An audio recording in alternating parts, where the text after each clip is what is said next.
Now this documentary will be on Isoko South local government area. The first project we looked at was the dualisation of the Oleh Ozoro Roundabout to Oleh. From the video, you will find that the dualisation project started but ended midway under the Udwara administration, and since that period, nothing has happened to that road.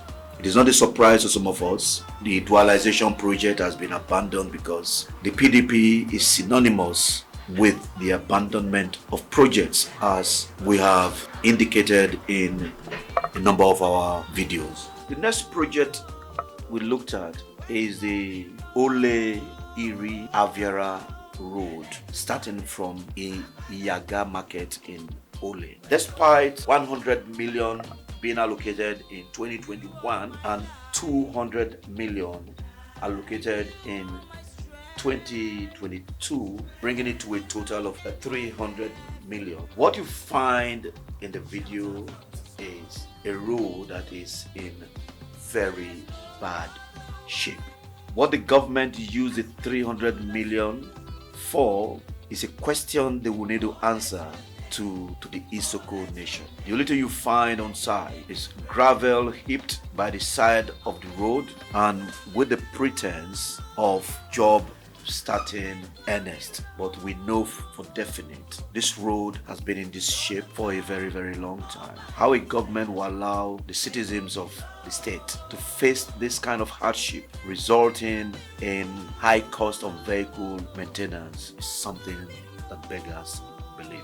Next project we visited is the Aviara Fish Farm. The Aviara Fish Farm was established 1st April 1974 by the then Bendel State Ministry of Agriculture and Natural Resources. When Delta State and Edo State were created from Bendel State, they had to share facilities that belonged to the then Bendel State, and Aviara Fish Farm, being within the domain of Delta State, was acquitted to Delta State. Despite the potential of fish production that will not only feed the state and the nation and has the potential for export, Delta State government over the years have paid lip service to the improvement of the Aviara Fish Farm. Although Dr. Emmanuel Eweta Odwara in his administration allocated 56.5 million in 2013 to the Aviara Fish Farm and another 46.5 million in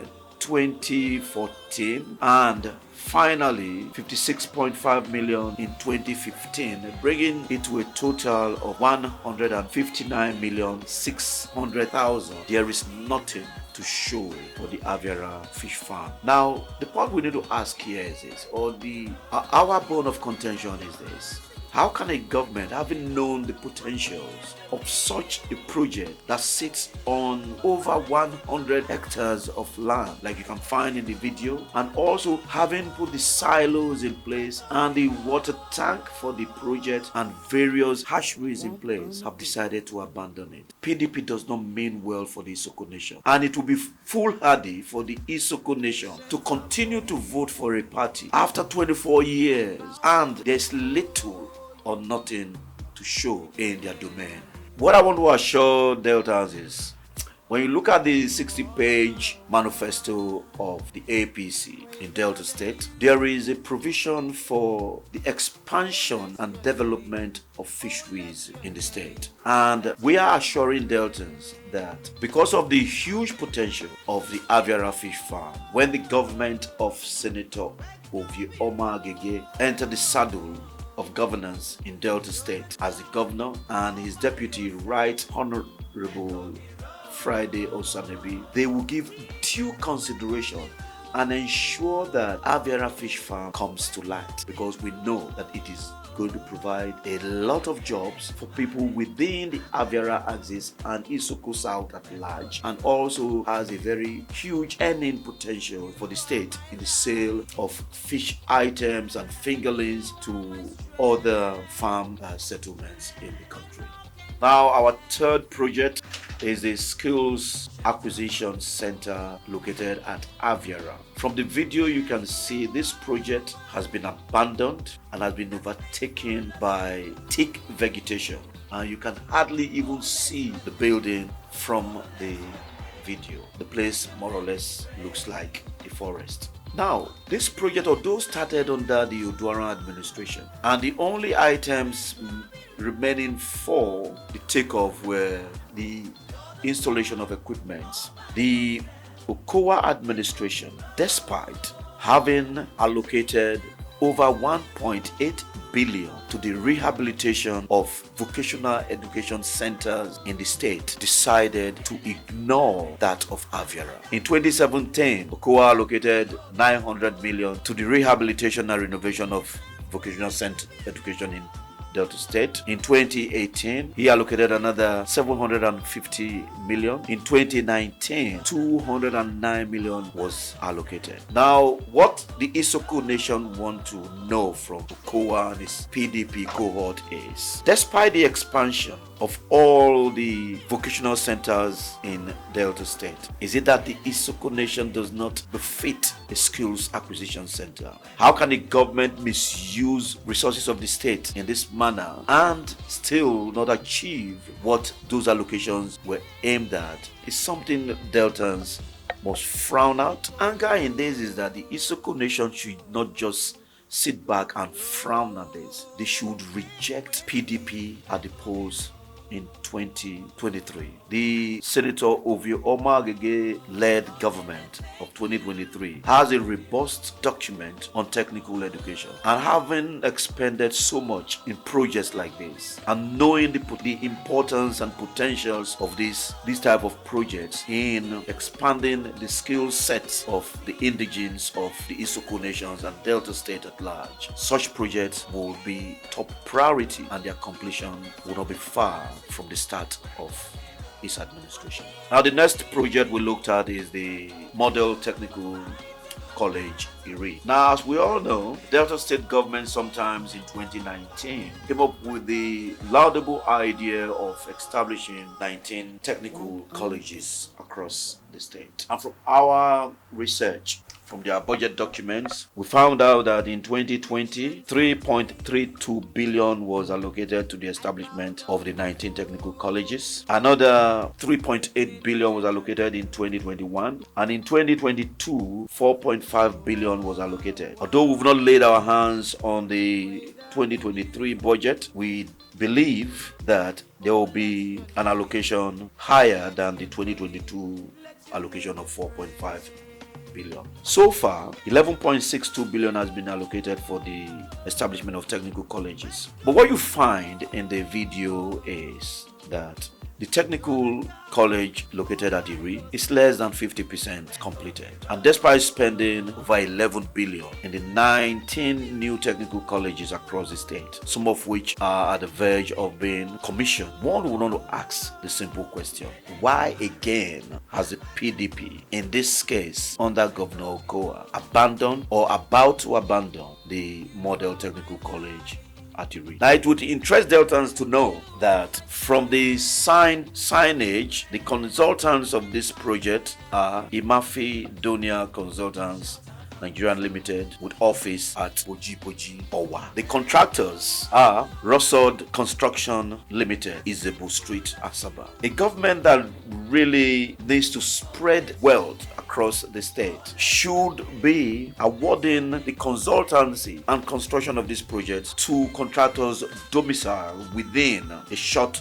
distance from the locations of that. This project is more or less, from what you see in the video, is a self-built project because the blocks are being molded on site with local labor, and such projects ideally should be cheaper. And how this is lingering on, and how the 11.62 billion that has so far been expended on the 19 technical colleges has not completed all of them, is another question that the PDP-led administration under Governor Ato Ifeanyi Okowa will need to explain to Deltans. Technical education is critical and important, because not everybody has the potentials of getting into being educated in university setting, and the artisans that will drive the industrialization of our state will be educated in our technical colleges and our vocational centers. Hence, the importance of the completion of the technical college and the vocational center that we